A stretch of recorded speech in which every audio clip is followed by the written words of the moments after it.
Escala en París, Aida Palau. Bienvenidos a todos a este programa de Radio Francia Internacional y France 24. ¿Qué es cuidar de los demás, de un hijo, de una madre, de una hermana? ¿Un acto de amor, una obligación, un acto de resistencia, un mensaje político? ¿Cuánto cuesta? ¿Cómo hacerlo sin desgastarse en una sociedad marcada por una violencia estructural y qué sostiene a esas mujeres? Muchas preguntas que hoy intentamos contestar a través de una mirada perspicaz y muy sincera, la de la periodista y escritora mexicana Daniela Arrea. Bienvenida, Daniela. Hola, Aida. Muchas gracias por recibirnos aquí. Muchas gracias a usted, autora de los libros Nadie les pidió perdón, Historia de la impunidad y resistencia, La tropa, ¿por qué mata a un soldado? Y editora del libro Ya no somos las mismas y aquí sigue la guerra. Además ha dirigido el documental No sucumbió la eternidad, ha recibido el Premio Nacional de Periodismo de México en 2018, Premio Gabo de la Fundación Nuevo Periodismo Iberoamericano 3 años, 2017, 2019, 2022, y el Premio Alemán de Periodismo 2021. Se acaba de publicar en francés el libro D'amour et de force, que tenemos aquí en la editorial Ici va, de amor y de fuerza, así se podría traducir al español, una genealogía del cuidado. Su título original, sin embargo, en español, porque se publicó en español en el 2023, es Fruto. ¿Cómo nace esta idea de escribir este libro? ¿Hubo un momento en su vida, un momento clave en el que dijo, bueno, tengo que sacar todo esto, tengo que escribirlo, tengo que escribir sobre el cuidado de los demás, sobre el cuidado de mis hijas? ¿Cuál fue ese momento clave? El momento fue cuando nace mi primera hija y me doy cuenta o soy consciente de lo que implica sostener material y emocionalmente una vida. La carga de trabajo que es, también como la complejidad emocional y simultáneamente frente a este trabajo que implica y ternura y amor también, la falta de respuesta de un Estado y de una comunidad para sostener esos cuidados, ¿no? Y decidí como mirar desde lo que sé hacer, que es el periodismo, qué pasa con todas las mujeres en México. El libro se escribe en México y en su gran mayoría, estadísticamente, quienes hacen estas tareas son mujeres. Y leyendo, investigando, encontré que una cuarta parte del Producto Interno Bruto de México, y es muy similar en otros países de América Latina, lo sostienen los cuidados, en su mayoría trabajos realizados por mujeres, en su mayoría mujeres que vienen de zonas más precarizadas, de zonas indígenas, mujeres migrantes, y que su trabajo no es reconocido y no es tampoco... No está valorado ni económicamente ni socialmente. Justamente en este libro mezcla relatos de otras personas. Habló con 13 mujeres, hay reflexiones, hay crónica, hay una parte importante de autobiografía, muy íntima. Como periodista suele contar las historias de los demás. ¿Cómo fue ese cambio de girar y enfocar la cámara hacia su vida? Mi mamá me decía que no entendía mi afán de exhibicionismo, ¿no? Al contar todas estas cosas tan personales de mi crianza en un diario, pero que confiaba en lo que se iba a hacer. Y la decisión de contarlo fue porque... creo mucho en cómo la palabra compartida nos ayuda a salir de espacios como la vergüenza y la culpa, que lo que hacen es aislarnos cada vez más, ¿no? Y así como a mí me dio esa confianza la palabra de las demás mujeres que entrevisté y otras mujeres que había leído, como para poder hablar de mi misma experiencia. Y pensé que políticamente poner en el centro lo común, poner nuestra palabra en común, nos iba a ayudar a salir de estos aislamientos a los que nos meten socialmente y podían ayudar a tener una conversación común y política y pensar entonces en formas de cuidado más justas. Claro, porque a veces pensamos, solo me debe de estar pasando a mí, y sin embargo son cuestiones y problemáticas a veces mucho más universales, ¿no?, de lo que creemos. Voy a leer un fragmento que escribe sobre el momento en el que da a luz. Socialmente nos han enseñado que ser madre es cuidar, vigilar, controlar, cuidar de forma permanente, pero la primera lección que me dieron en la maternidad fue la de dejarse llevar. Es imprescindible para que el cuidado de un hijo y de una persona no nos absorba dejarse llevar, soltar un poco el lastre?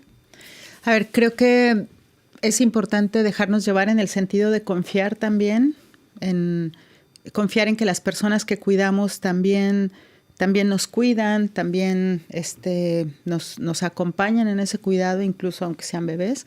Y también creo que es importante, o más bien en este contexto de cuidados tan precarios, soltar pareciera ser la única forma de autocuidado, ¿no? O sea, si hubiera una red más contenida, tanto comunitaria como un sistema de cuidados a nivel institucional, gubernamental, a lo mejor no sería necesario soltar en ese sentido porque la misma red te acogería, pero aquí el soltar y el que implica el descuidar de alguna manera es como una casi única posibilidad de autocuidado, ¿no? De cuidarse a una misma en medio de esto.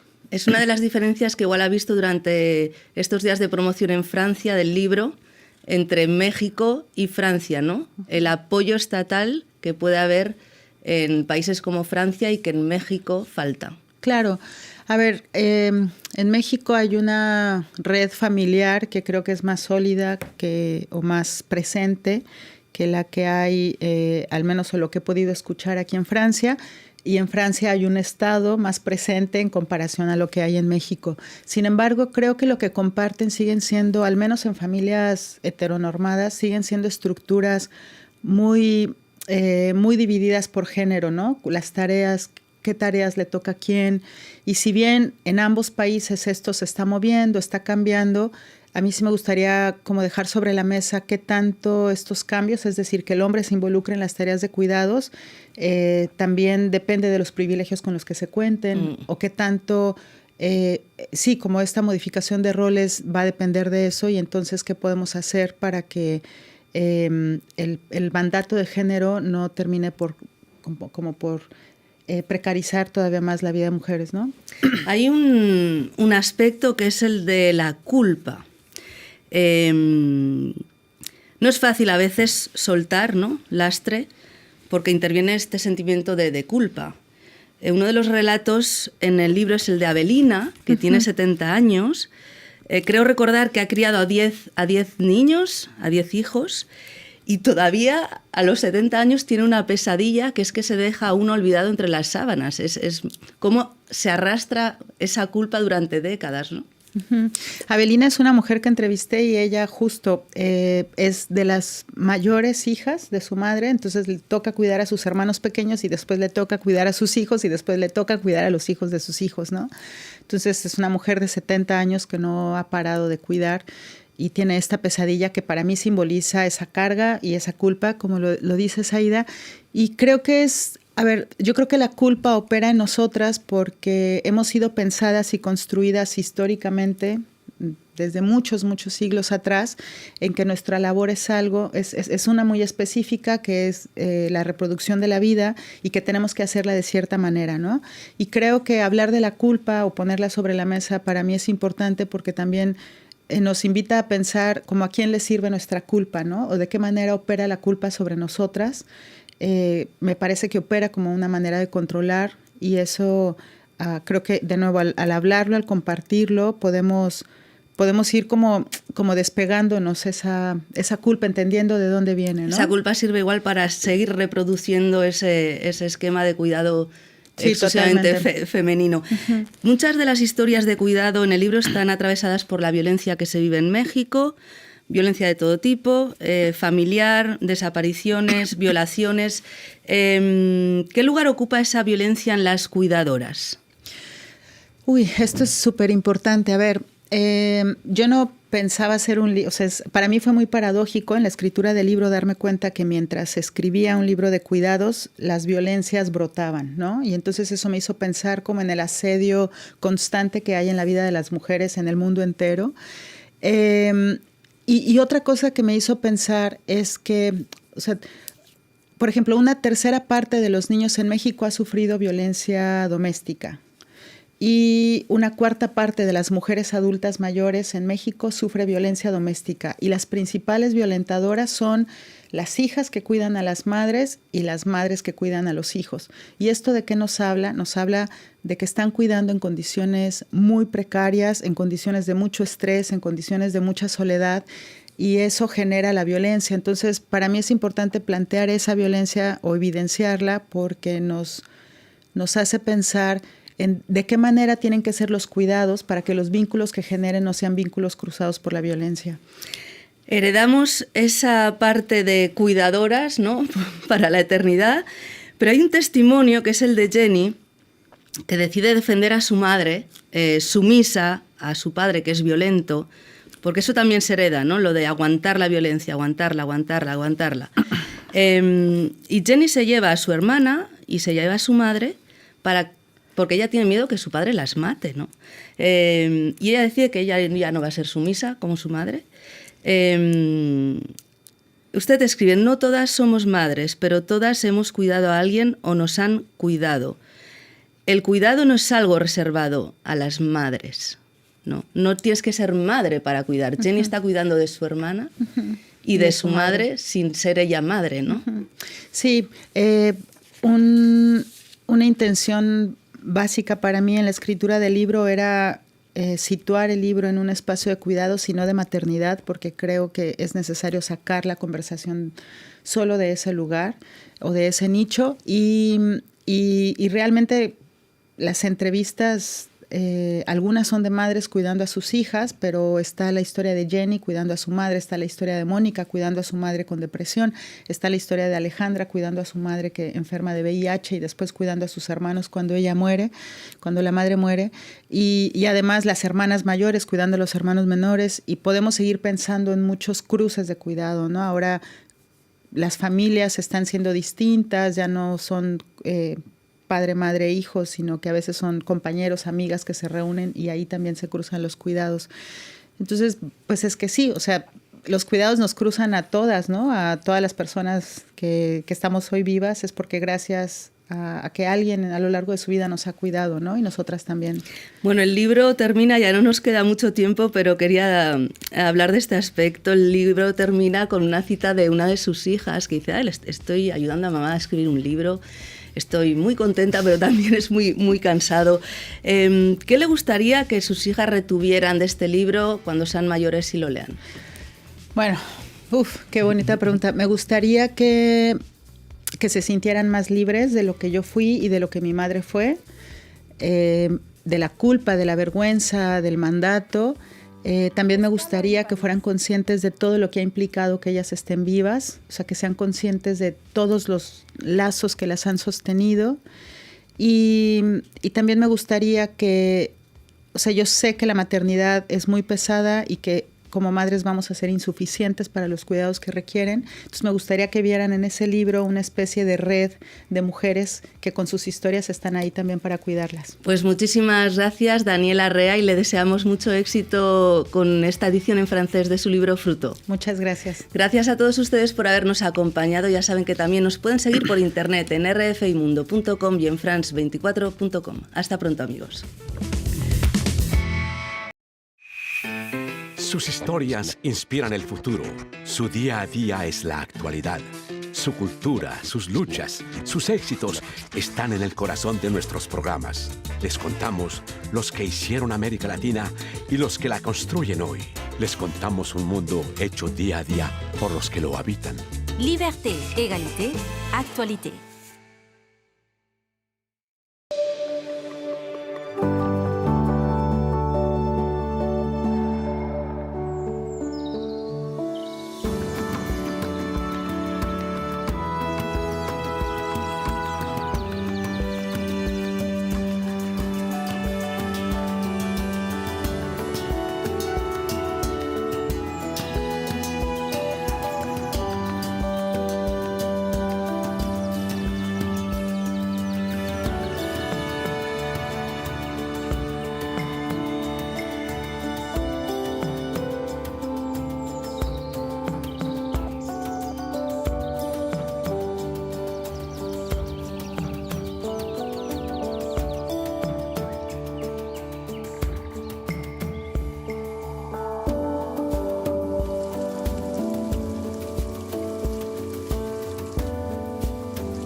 Buenas noches, bienvenidos a Contexto Global de France 24. Yo soy Elena Lozano y todo lo que verá a continuación es noticia. Iniciamos.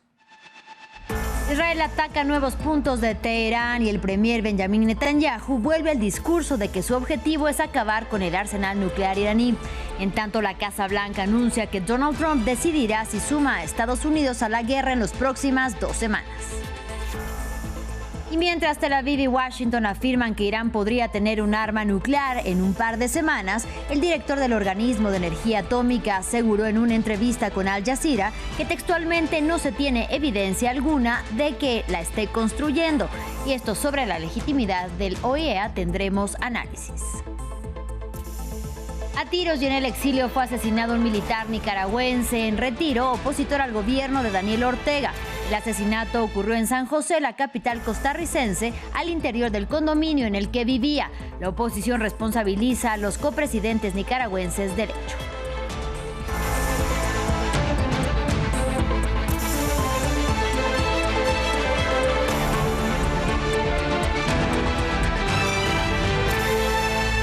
Hablando sobre el conflicto entre Israel e Irán. 2 semanas es el plazo que, según la Casa Blanca, se ha dado Donald Trump para decidir si embarca a Estados Unidos o no en una nueva guerra en Medio Oriente. Mientras el gabinete republicano está dividido, el primer ministro israelí Benjamin Netanyahu vuelve a modificar su discurso. Si bien en los últimos días había elevado el objetivo a un cambio de gobierno en Teherán, este jueves volvió al argumento de querer acabar con el programa nuclear iraní y sobre el terreno continúan los bombardeos. Un día particularmente importante en el conflicto entre Israel e Irán, después de la caída de un misil iraní sobre un hospital del sur de Israel que dejó decenas de heridos. El primer ministro israelí habló en una inhabitual entrevista en la televisión nacional. Dijo que Israel está cambiando la cara del mundo con su guerra con Irán. Nuestro objetivo principal es detener el programa nuclear, eliminarlo como amenaza. El segundo objetivo es detener el avance de las capacidades balísticas, también para eliminarlo como amenaza. En el proceso es evidente que el régimen estará desestabilizándose. Pero la cuestión del cambio de régimen depende ante todo del pueblo iraní. No hay atajos para ello, por lo tanto no lo he fijado como objetivo oficial o declarado. Puede ser un resultado, pero no es un objetivo explícito de nuestra operación. El presidente estadounidense Donald Trump dijo que no tiene planes por ahora de matar al líder persa, pero el ministro de Defensa israelí Israel Katz dijo este jueves que el ayatolá Ali Khamenei no puede seguir existiendo. Donald Trump también dijo a través de su portavoz que decidirá en un plazo de 2 semanas si entra en guerra directa con Irán. Tengo un mensaje directo del presidente y cito, con base en la posibilidad sustancial de negociaciones que podrían o no tener lugar con Irán en un futuro próximo, tomaré mi decisión sobre si iré o no en las próximas 2 semanas. Esa es una cita directa del presidente para todos ustedes hoy. Por su parte, el jefe de la inteligencia israelí dijo que se aumentará la intensidad de los ataques sobre Irán. Tenemos que entregar mucho más, aumentar el ritmo, y eso es exactamente lo que estamos haciendo, porque este es el tipo de amenaza con la que el Estado de Israel simplemente no puede vivir, y punto. Por eso lanzamos esta campaña, y por eso están trabajando tan duro. Washington dice que deja abierta una ventana a la negociación, mientras Israel dice que defenderá sus propios intereses con o sin Trump. Y al tiempo que Israel y Estados Unidos afirman que Irán tiene los elementos para construir un arma nuclear y que está a punto de lograrlo, la Organización Internacional de Energía Atómica de las Naciones Unidas, el OIEA, descarta riesgos latentes e incluso niega verdaderos daños de instalaciones nucleares por los ataques de Tel Aviv contra Teherán. Según el director Rafael Grossi, no se tiene evidencia alguna de que Irán está construyendo un arma nuclear. Para hablar sobre el tema, saludo con mucho gusto a Carlos Umaña, quien es miembro de la campaña para la abolición de las armas nucleares y Premio Nobel de la Paz por conseguir el apoyo social y político para la adopción del Tratado sobre la Prohibición de las Armas Nucleares. Bienvenido y muchas gracias por la comunicación. Muchas gracias por la invitación. Para poder entrar en contexto en medio del conflicto entre Israel e Irán que continúa en escalada y al que amenazan con sumarse Estados Unidos, ¿qué peso tiene, según su análisis, la palabra del OIEA? Bueno, el OIEA es un organismo, es una entidad de la ONU que tiene un peso enorme, que fue creado precisamente para prevenir la proliferación de armas nucleares y para promover la energía nuclear. Entonces, el organismo base que se encarga de velar y supervisar todo lo que son instalaciones nucleares, y trabaja de una forma independiente y con base en la evidencia. Entonces, el peso que tiene es la autoridad máxima en este sentido. Y dadas las versiones encontradas que manejan las partes, ¿qué implicaciones podría entonces tener los señalamientos o la condena de este organismo de la ONU? Bueno, aquí lo que se está viendo es una clara contradicción entre las versiones que quieren dar Israel y ahora que quiere respaldar Estados Unidos, que van en contra de la evidencia que hay. Una evidencia que además va en contra también, o sea, la evidencia la han puesto precisamente el Departamento Nacional de Inteligencia de Estados Unidos. Tan pronto como hace un par de meses, en marzo, Tulsi Gabbard dio un reporte, de un informe sobre diciendo que no había ningún indicio de que Irán estuviera desarrollando armas nucleares.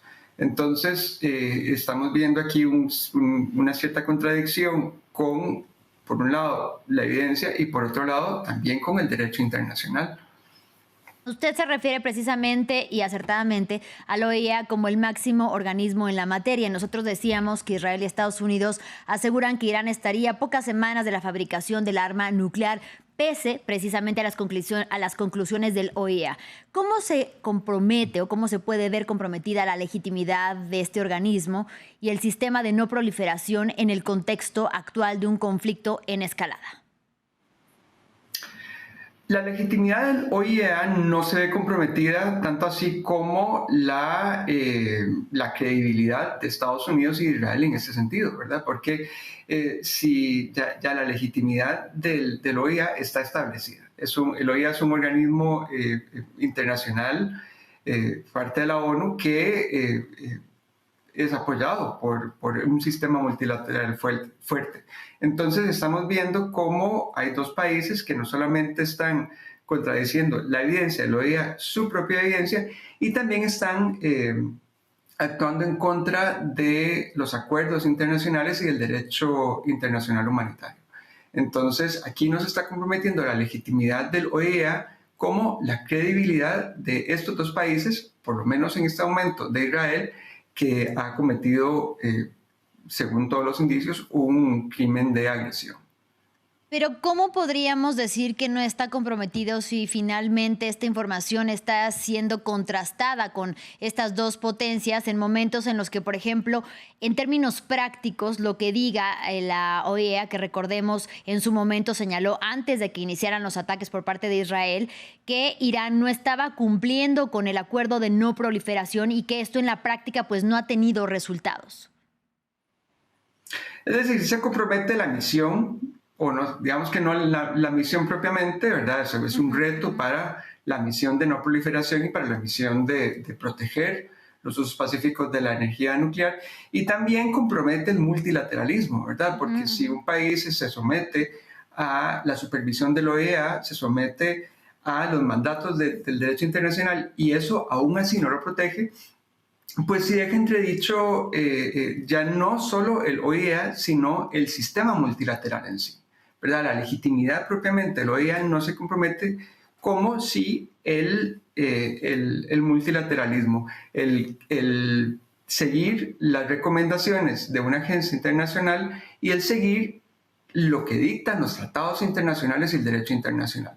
Si eso se compromete, entonces pues cada quien va por la libre y hace lo que le da la gana, y es que justamente para eso es que se crean este tipo de agencias, para dar una asesoría basada en la evidencia e independiente. Bien, pues le agradecemos mucho a Carlos Umaña por el análisis. Bien lo dice usted, están haciendo lo que les da la gana y sin embargo quizá sería momento de replantear el funcionamiento, la función de estos organismos internacionales. Muchísimas gracias. Un placer. Y en información sobre la región latinoamericana, fue asesinado este jueves Roberto Samcan, un militar en retiro del ejército nicaragüense y opositor de elevado perfil contra el gobierno de Daniel Ortega y que desde el 2018 estaba exiliado en Costa Rica. A esta hora han trascendido pocos detalles de la investigación, pero según la prensa local, fue acribillado a tiros en su vivienda por hombres que fingieron ir a entregarle un paquete. Mientras el partido opositor Unamos Nicaragua culpa directamente del crimen a los copresidentes Ortega y Murillo, el Departamento de Estado de Estados Unidos ofreció a Costa Rica apoyo para responsabilizar a los asesinos y a quienes estén detrás de ellos. Su asesinato deja un vacío en las voces de denuncia y en la oposición nicaragüense que estamos comprometidos a llenar hasta lograr la democracia en nuestro país. Acusamos directamente al régimen de Daniel Ortega y Rosario Murillo de este cobarde asesinato, del que habrán de responder frente a la justicia en un tiempo cercano. Esperamos que las autoridades de Costa Rica lleguen al fondo del crimen, identifiquen a los criminales y que estos sean castigados. De Costa Rica nos vamos a Cuba, donde este jueves ETEXA, la empresa estatal de telecomunicaciones, anunció 2 nuevos planes como respuesta al malestar surgido por las tarifas anunciadas el pasado 30 de mayo. Unas medidas que llegan después de la formación de un grupo multidisciplinario integrado por estudiantes, trabajadores de la propia ETEXA y también funcionarios del gobierno. De ahí surgieron 40 propuestas para tratar de mejorar la crítica situación de las telecomunicaciones en la isla. Nos amplía nuestro corresponsal en La Habana, Luis Muñoz Pandiella. 2 semanas después, los servicios de telefonía móvil continúan en el debate público y este jueves ETEXA, la empresa estatal de telecomunicaciones, anunció 2 nuevos paquetes. El primero, ya conocido, afecta a los estudiantes que tendrán la posibilidad de una segunda recarga del paquete estándar de 6 gigabytes a 360 pesos cubanos, lo que significa cerca de $1 en el mercado informal. La novedad es para el resto de ciudadanos que una vez terminado ese paquete estándar, como alternativa tendrán un paquete de 2 gigabytes a 1.200 pesos cubanos, un precio que para muchos sigue siendo muy alto, ya que supone una cuarta parte del salario promedio de un cubano. Estos anuncios llegan un día después de que terminara la primera reunión de un grupo multidisciplinario formado por estudiantes, trabajadores de ETEXA y funcionarios del gobierno. En estas reuniones han surgido 40 propuestas que serán estudiadas en el futuro y la comisión volverá a sesionar en septiembre. Una comisión que surgió después del malestar expresado por los estudiantes, no solo por el precio, sino como una reivindicación para un mayor protagonismo en la toma de decisiones de las medidas que les afecten. Esto llega después de que ETEXA el pasado 30 de mayo anunciara las medidas de la noche a la mañana, alegando que en los últimos años había perdido la mayoría de los ingresos del extranjero y que ponían en riesgo la viabilidad de las telecomunicaciones en Cuba. Y México continúa en alerta por el fenómeno Eric, que esta mañana tocó tierra como huracán categoría 3. A su paso por el país perdió fuerza y se degradó a tormenta tropical.